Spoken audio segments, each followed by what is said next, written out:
քիչ առաջ ոչ աշխատանքային օրով 18-ամյա Դավիթ Մինասյանի գործով վարույթն իրականացնող Մարմինը հայտարարել է նախաքննության ավարտի մասին։ Facebook-յան իր էջում գրել է փաստաբան Լուսինե Մարտիրոսյանը։ Մեջբերում այս գործողությունը վկայում է այն մասին, որ նրանց նպատակն է կանխելու ապրիլի 17-ին վերաքննիչ դատարանի որոշմամբ Դավիթ Մինասյանին ազատ արձակելու հնարավորությունը։ Մեջբերման ավարտը 18-ամյա տղան դեռ գտնվում է բժիշկների վերահսկողության տակ։ Նրան դատարանը 2 ամսով կալանավորելու որոշում էր կայացրել։ Երիտասարդը գիտակցությունը կորցրել էր քրեակատարողական հիմնարկ տեղափոխվելու պահին։ Նրան տեղափոխել էին բժշկական կենտրոն։ Չնայած փաստաբանը շեշտել էր, որ տղան ունի առողջական խնդիրներ, այնուամենայնիվ դատարանը չէր փոխել խափանման միջոցի կիրառման որոշումը։ Ապրիլի 11-ն է, Արագածոտնի մարզ, Քուչակ ապարան ավտոճանապարհի Նոր ողբերգություն է տեղի ունեցել Հանրապետության ավտոճանապարհներից մեկում։ Հայաստանի վարչապետ Նիկոլ Փաշինյանի Լոռու մարզ այց ուղեկցելու մեկնող ոստիկանների ավտոբուսը Քուչակ ապարան ճանապարհին բախվել է Nissan Մակնիշի մեքենային։ 21 TV News-ի տեղեկությամբ Nissan-ի 56-ամյա վարորդը տեղում մահացել է։ Նա Սպիտակի Արևաշող գյուղի բնակիչ էր, մեքենայում որդու հետ է եղել։ Որդուն վիրավոր տեղափոխել են Երևան։ հանդիպակաց փորձել է խույս տալ, սակայն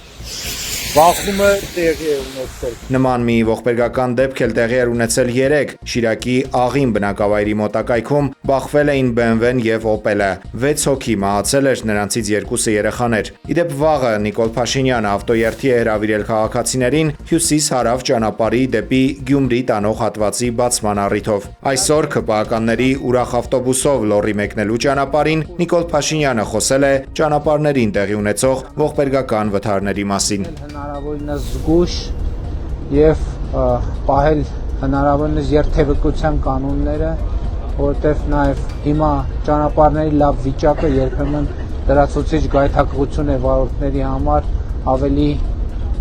արագ վարել մեքենաները։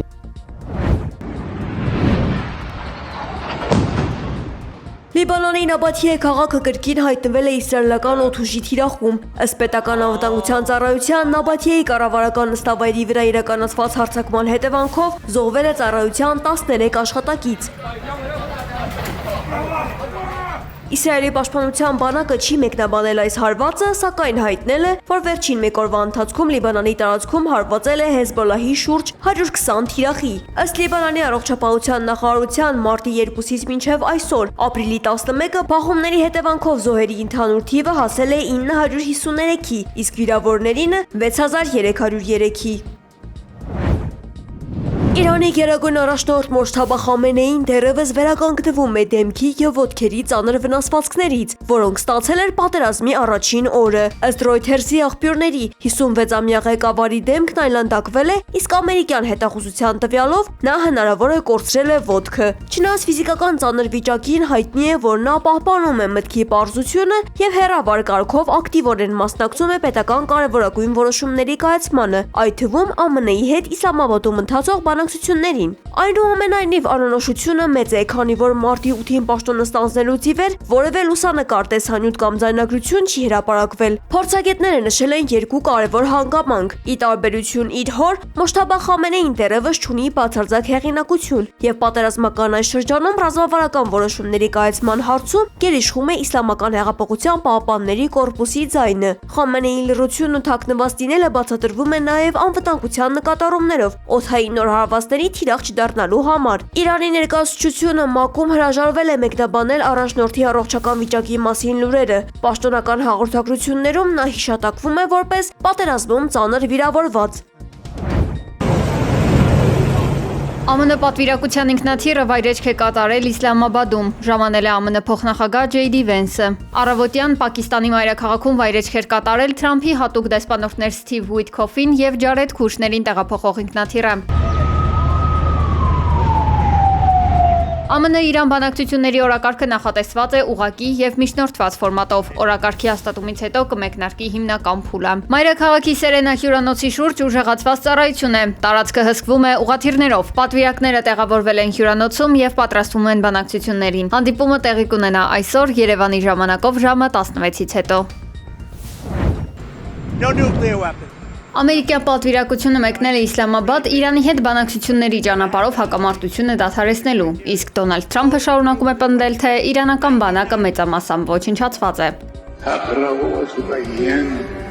Նրա խոսքով Վաշինգտոնին Իրանի համար պահեստային ծրագիր պետք չէ։ Մեջբերում մենք գրեթե ամեն ինչ ոչնչացրել ենք։ Նրանց մոտ շատ քիչ հրթիռներ են մնացել։ Արտադրական հզորությունը շատ ցածր է։ Մեր բանակը պարզապես հիանալի է կատարել իր առջև դրված պարտականությունը։ Մեջբերման ավարտը։ Սպիտակ տան ղեկավարի խոսքով Իրանի հետ լավ գործարքը պետք է ներառի միջուկային զենքի բացակայությունը։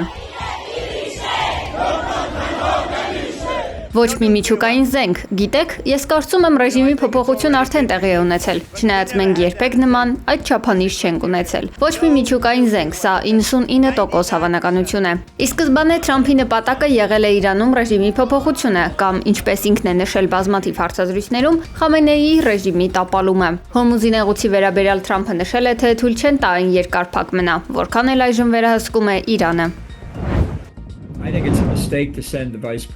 ԱՄՆ նախագահի ազգային անվտանգության հարցերով նախկին խորհրդական Ջոն Բոլթոնը մեծ սխալ է համարել փոխնախագահ Ջեյ Վենսին բանակցություններին ուղարկելու որոշումը, շեշտելով, որ չի կարելի թույլ տալ հակառակորդին ընտրել քո բանակցային թիմը։ Ըստ Բոլթոնի, Դոնալդ Թրամփի վերջին շրջանի գրառումները սոցցանցերում մատնում են նրա խուճապն ու հուսահատությունը։ Նախկին խորհրդականը համոզված է, որ նախագահը պարզապես ճգնաժամից դուրս գալու ելք է փնտրում, իսկ Վենսի հիմնական առաքելությունը հենց այդ դուռը գտնելն է։ Այս իրավիճակը Բոլթոնի կարծիքով հոգեբանական առավելություն է տալիս Թեհրանին, քանի որ իրանցիները տեսնում են ամերիկյան կողմի անհանգստությունը։ Բոլթոնը կանխատեսել է, որ գործընթացը կմոտենա ավարտին։ Նրա գնահատմամբ Թրամփի հիմնական նպատակը որևէ ձևական հաղթանակ հայտարարելն ու խնդրից արագ այլ թեմաների անցնելն է։